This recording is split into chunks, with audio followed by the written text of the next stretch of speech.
Olá, pessoal. Na aula de hoje nós vamos estudar os capacitores. Os capacitores eles são dispositivos destinados a armazenar cargas elétricas. E armazenando cargas elétricas, nós também podemos dizer que eles armazenam energia potencial elétrica. Na verdade, assim, a força elétrica realiza um trabalho para deslocar as cargas e para carregar o capacitor. Esse trabalho vai se transformar em energia potencial, vai ser armazenado como energia potencial elétrica. Nós temos aqui um esquema de um capacitor simples, um circuito, um gerador, uma diferença de potencial U, e aí nós temos aqui duas placas metálicas chamadas de armaduras do capacitor. O que acontece? Quando se conecta essas duas placas metálicas num gerador, elétrons desta placa aqui vão se deslocar para o terminal positivo do gerador e elétrons do terminal do polo negativo do gerador vão se deslocar aqui para esta placa. Então eu vou ter duas placas carregadas. O capacitor ele pode ser duas placas metálicas e com vácuo aqui no meio. Vai funcionar, vai carregar. Mas ele também pode ser usado aí um dielétrico, um isolante aqui no meio, ou que melhora a capacidade dele de armazenar cargas. A capacitância, que é a medida da capacidade que o capacitor tem de armazenar cargas ou energia potencial elétrica, é a razão entre a carga armazenada e a diferença de potencial nos seus terminais. Então, capacitância vai ser unidade de carga, Coulomb, por unidade de diferença de potencial, volts. Coulomb por volts é Farad. Como Farad é uma unidade muito grande, em geral se usa microfarad, 10 na menos 6 farad, como unidade de medida. Essa capacitância aqui do capacitor, ela também pode ser medida de outra maneira. Na verdade, a capacitância ela vai depender da área das placas aqui, das armaduras, e da distância, do afastamento entre as placas. Então, a capacitância ela é diretamente proporcional à área das placas e inversamente proporcional à distância entre as placas, o afastamento entre as placas. Essa letra aqui, o epsilon, é a permitividade do meio, geralmente permitividade do vácuo, ou permissividade absoluta do meio, do vácuo. Tanto faz, permissividade, dá na mesma. Tá? Então, o mais importante aqui é vocês lembrarem que a capacitância é diretamente proporcional à área e que é inversamente proporcional à distância entre as placas. Vejam que quando vocês conectam o capacitor a um gerador, vocês carregam ele. Só existe passagem de corrente, só existe corrente nesse circuito enquanto o capacitor estiver carregando ou descarregando. Depois aqui, entre as placas, não passa corrente elétrica, pelo menos não corrente elétrica contínua. Os livros em geral não tocam nesse assunto, mas porque no ensino médio, geralmente, até essa fase que nós estamos trabalhando aqui, a gente sempre fala de corrente contínua, e aí corrente contínua não passa, mas corrente alternada passaria, porque corrente alternada ela é periódica, né? Tem uma variação de fluxo periódico, e aí tu vai ter movimento de elétrons aqui no circuito, tá? Mas é raro o livro que fala sobre isso. Em geral, eles consideram corrente contínua, e daí corrente contínua só vai ter nesse circuito aqui quando o capacitor estiver carregando ou descarregando. Pessoal, assim, o capacitor, por exemplo, ele é usado no flash das câmeras fotográficas. A vantagem dele é que ele consegue descarregar, liberar toda a carga dele em frações de segundos, o que não acontece com o gerador. O gerador leva mais tempo para liberar, na verdade a função do gerador é manter o fluxo de elétrons. O capacitor não, ele libera tudo quase que instantaneamente. É por isso que ele pode ser perigoso. Quando vocês mexem aí numa TV ou algum dispositivo eletrônico que trabalha com capacitor, dependendo do capacitor, se ele for forte, ele pode causar algum dano, pode ser perigoso justo porque ele libera toda a sua carga instantaneamente. E aí tu pode receber uma descarga elétrica bem razoável. Na verdade, assim, ó, não se vocês pegarem material aí, quiserem trabalhar, fazer algum experimento aí com capacitores, ah, pega uma pilha de 1,5 volts que não vai dar problema nenhum. Nunca faça um experimento em casa colocando na tomada 110, 220 volts. Isso pode ser perigoso. Até uma bateria de 12 volts já pode dar um choque bem razoável. Melhor pega uma pilha pequenininha de 1,5 volts, vai fazer vocês acenderem uma lâmpada pequenininha também e não vai dar grande problema. Tá, mas voltando para cá, o assunto, nós temos aqui, ó, nós também podemos representar isso aqui num gráfico. Olha aqui, eu fiz o gráfico da carga pela DDP, pela diferença de potencial, na carga ou descarga de um capacitor. Se vocês olharem aqui, ó, a área disso daqui, a área desse triângulo vai ser base U vezes a altura, que é Q sobre 2, base vezes a altura sobre 2, triângulo. Isso fornece energia potencial armazenada no capacitor, porque olha aqui, carga vezes U sobre 2 é a energia potencial. Então a energia potencial elétrica ela pode ser escrita como carga vezes a diferença de potencial nos terminais do capacitor dividido por 2, e como a carga pode ser calculada como capacitância vezes a diferença de potencial, olha aqui, eu só isolei daqui, ó, capacitância é carga sobre a diferença de potencial. Eu só isolei carga igual capacitância vezes a diferença de potencial. Substituindo isso daqui, nós podemos calcular a energia potencial elétrica fazendo capacitância vezes U ao quadrado sobre 2. É melhor olhar lá para o gráfico e calcular a área do triângulo. Isso é fácil, né? Tá. Acontece o seguinte, nós também podemos, assim como resistores e geradores, nós também podemos associar os capacitores, fazer um circuito elétrico com capacitores. E os capacitores eles podem ser associados em série ou em paralelo, como nós já fazíamos com os resistores e com os geradores. Eu coloquei antes que capacitância era carga sobre U, e aqui eu vou isolar o U, diferença de potencial. U é igual carga sobre capacitância. Associação em série de capacitores.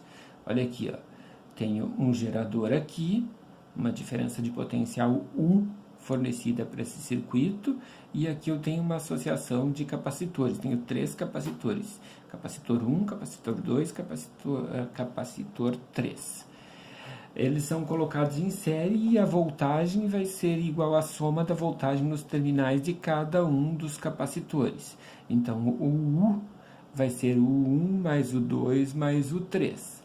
A quantidade de carga adquirida pelos capacitores, como são capacitores iguais, eles vão armazenar a mesma quantidade de carga. Então, a quantidade de carga vai ser igual a Q1, que é igual a Q2, que é igual a Q3. Todos eles vão ter a mesma carga. Associação em série de capacitores, os capacitores ficam com a mesma carga.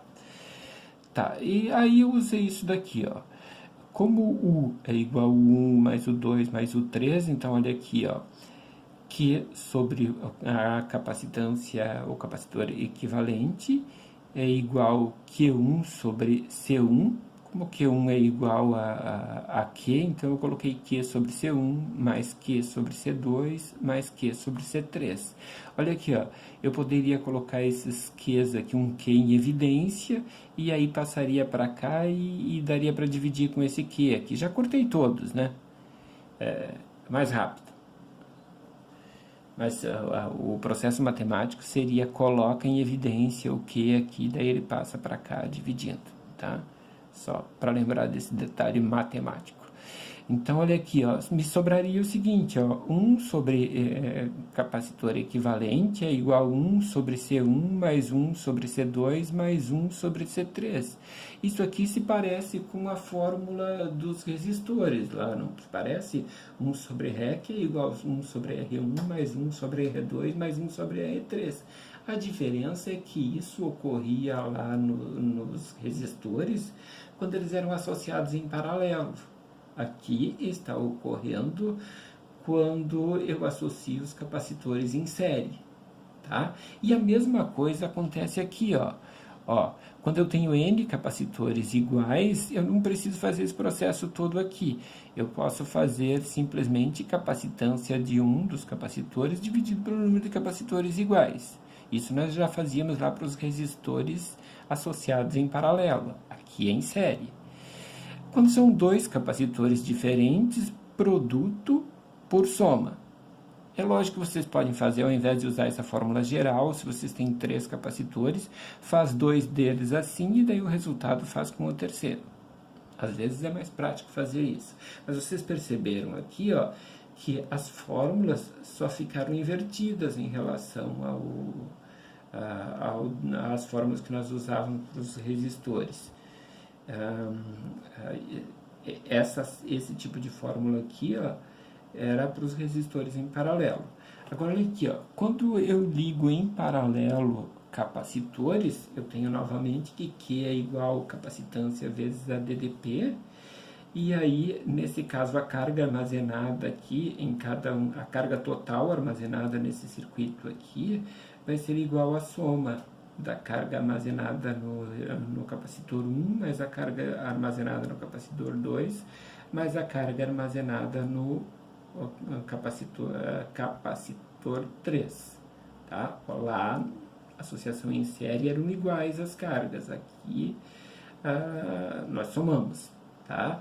Aqui na associação em paralelo, como todos eles estão ligados ao mesmo gerador, olha aqui, ó, aqui está o gerador, ó, ligado aqui, ligado aqui, ligado aqui. Então, a DDP é a mesma para todos os capacitores. Então, U é igual a 1, que é igual a 2, que é igual a 3. E isso vocês já lembram dos resistores. Resistores ligados em paralelo estão submetidos à mesma diferença de potencial.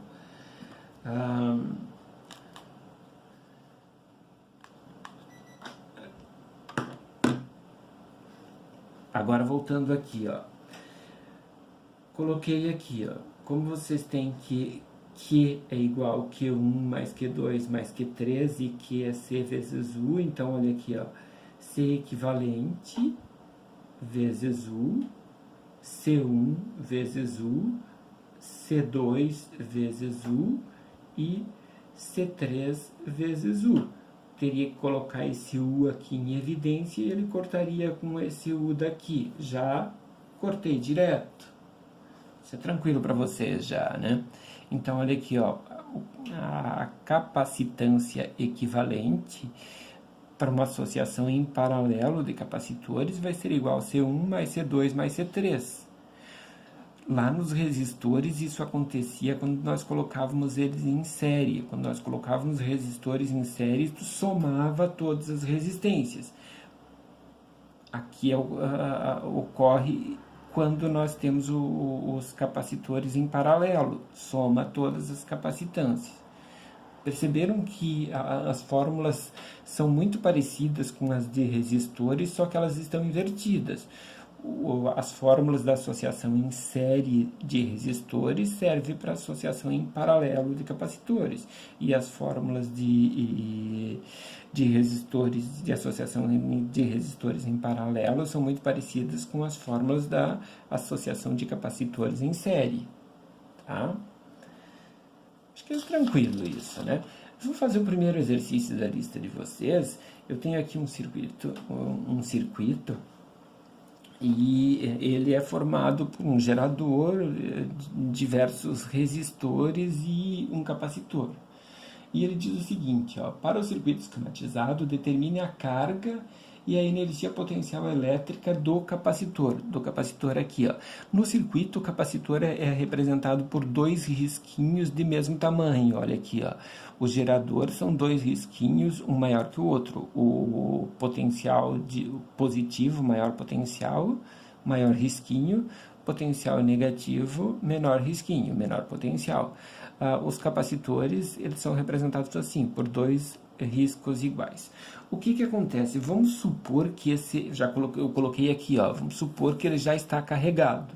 Se ele já está carregado, não passa corrente por esse fio, porque não passa corrente pelo capacitor quando ele já está carregado. Só passa corrente quando ele está carregando ou quando ele está descarregando. Tá? Então, esse circuito aqui eu posso eliminar, porque não passa corrente. Inicialmente, eu elimino esse circuito. E o meu circuitinho ficou isso daqui, ó. Uma associação em série de resistores, ó, 2, 1, 2, 1 e um gerador. Então, usando a lei de Ohm, U é igual a REC vezes I. O REC aqui, como são resistores em série, a gente soma as resistências. 2 mais 1 mais 2 mais 1, 6 ohms. Então, olha aqui a voltagem 12 volts, REC 6 ohms vezes I. E aí o I vai ser 12 por 6, 2 amperes. A corrente que passa aqui, ó, é de 2 amperes. Tá, agora nós vamos fazer o seguinte, se não passa corrente elétrica aqui, esses resistores que estão aqui não dissipam tensão, porque só há queda de tensão no resistor quando por ele passa a corrente. Se não passa a corrente, ele não tem queda de tensão. Então, o que acontece? A tensão nos terminais desse capacitor é igual à tensão daqui, ó, deste resistor de 1 ohm aqui. Tá? Ou seja, a tensão, a diferença de potencial nos terminais do capacitor é igual à diferença de potencial aqui, ó, entre A e B. Tá? Então, eu coloquei aqui a DP no capacitor, é a DDP AB, ou simplesmente a DDP desse resistor de 1 ohm aqui. Então, aplicando a lei de Ohm, U é igual a R vezes I, U vai ser igual ao R, que é 1, este 1 aqui, vezes o I, que é 2 amperes, que passa por ele. Então, 2 volts. A diferença de potencial nos terminais aqui na placa positiva e na placa negativa é de 2 volts. Então, eu posso calcular a carga, porque carga é capacitância vezes diferença de potencial.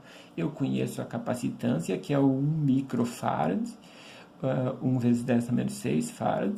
Então, está aqui 1 vezes 10 na menos 6 vezes a voltagem, ou U, que é 2 volts. Isso dá 2 vezes 10 na menos 6 coulombs de carga, ou simplesmente 2 microcoulomb de carga.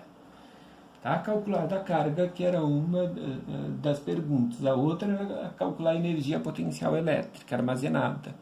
Então, olha aqui, ó, energia potencial elétrica vai ser o trabalho da força elétrica, que é a área daquele triângulo que nós falamos anteriormente. Nós deduzimos uma fórmula que era carga vezes U sobre 2.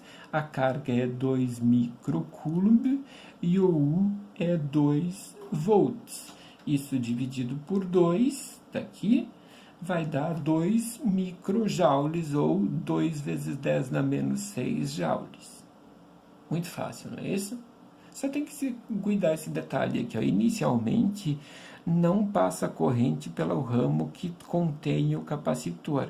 E então, se não passa corrente, não dissipa tensão nos resistores que estão nesse ramo. Logo, a tensão nos terminais do capacitor é igual à tensão aqui, ó, onde inicia e onde termina o ramo que o contém. Tá? Vamos tentar fazer os outros exercícios aí. Qualquer dúvida, só perguntar.